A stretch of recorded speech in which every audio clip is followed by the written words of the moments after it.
কোটা আন্দোলন ঘিরে সৃষ্ট পরিস্থিতিতে দীর্ঘ ১ মাস পর খুলে দেয়া হয়েছে শিক্ষা প্রতিষ্ঠান। তবে শিক্ষা প্রতিষ্ঠান খোলার প্রথম দিনে প্রতিষ্ঠান প্রধানের অপসারণের দাবিতে বিভিন্ন স্থানে বিক্ষোভ করেছে শিক্ষার্থীরা। প্রতিনিধিদের পাঠানো তথ্য ও চিত্রে ডেস্ক রিপোর্ট।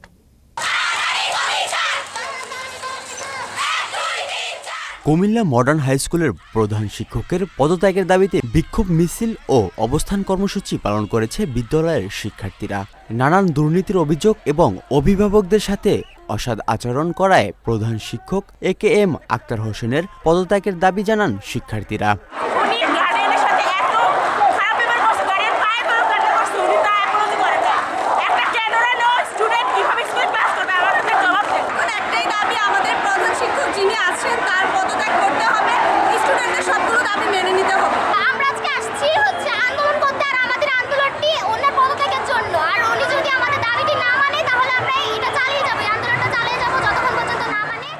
নারায়ণগঞ্জের রূপগঞ্জ ভুলতা স্কুল অ্যান্ড কলেজের অধ্যক্ষ আব্দুল আউয়াল মোল্লার পদত্যাগের দাবিতে ঢাকা সিলেট মহাসড়ক অবরোধ করে বিক্ষোভ ও অবস্থান কর্মসূচি পালন করেছে শিক্ষার্থীরা।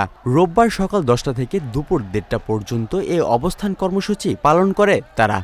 আমাদের এক দফা এক দাবি, আউয়াল স্যার পদত্যাগ। আমরা ওনাকে 48 ঘন্টা সময় দিয়েছিলাম, কিন্তু তিনি পদত্যাগ করেননি এবং আমরা রাজপথে আছি যতক্ষণ পর্যন্ত না তিনি পদত্যাগ করবেন। আমরা রাজপথেই থাকবো। কোচিং ক্লাস করলে প্রাইভেট পড়তে হবে কেন?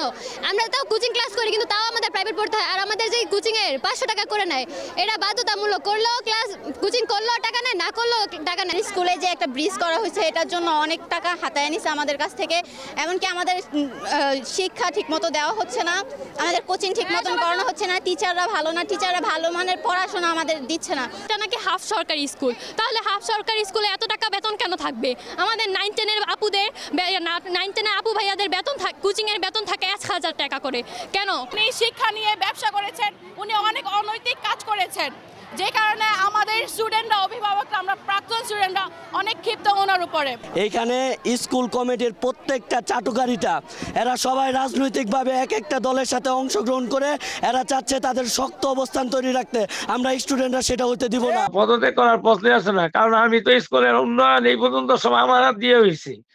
আমার হাত দিয়ে হয়েছিল উন্নয়ন, রেজাল্ট, যত কিছু। এটা তো গত গভর্নমেন্ট পুরা জান। এটা উদ্দেশ্য হয়েছে যেখানে যেখানে গাজীর ছেলে এবং গাজীর সাহেব ছিল ওই স্কুলের প্রধান শিক্ষক বিরুদ্ধে রাখছে। যেমন আদর্শ স্কুলের ম্যাডাম, সাত্তার স্কুলের গাজী বীর প্রতীকের ম্যাডাম, যেমন মুক্তার স্যার, এগুলির বিরুদ্ধে। শরীয়তপুরের ভেদরগঞ্জে শেখ ফজিলাতুন্নেসা সরকারি টেকনিক্যাল স্কুল অ্যান্ড কলেজের অধ্যক্ষ মোহাম্মদ সাজ্জাদ হোসেনের বিরুদ্ধে অনিয়ম, দুর্নীতি এবং স্বেচ্ছাচারিতার অভিযোগে তার পদত্যাগের দাবিতে বিক্ষোভ ও মানববন্ধন করেছে প্রতিষ্ঠানটির শিক্ষক ও শিক্ষার্থীরা।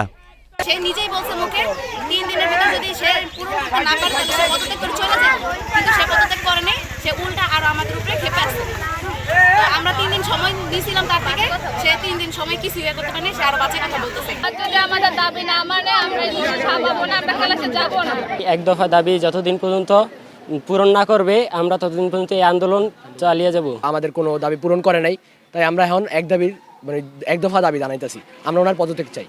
উনি বিভিন্ন বিল বাউচারে অবৈধভাবে জোর করে স্বাক্ষর নেন। আমরা স্বাক্ষর না দিতে চাইলে উনি আমাদের হুমকি দামকি দেন বিভিন্নভাবে।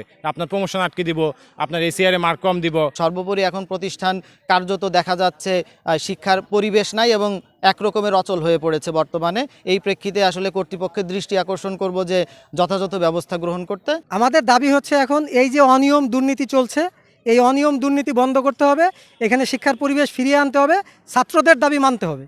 রাজনৈতিক পট পরিবর্তনের ফলে এছাড়াও দেশের বিভিন্ন স্থানে প্রতিষ্ঠান প্রধান এবং ম্যানেজিং কমিটির পদত্যাগের দাবিতে বিক্ষোভ মানববন্ধন হয়েছে।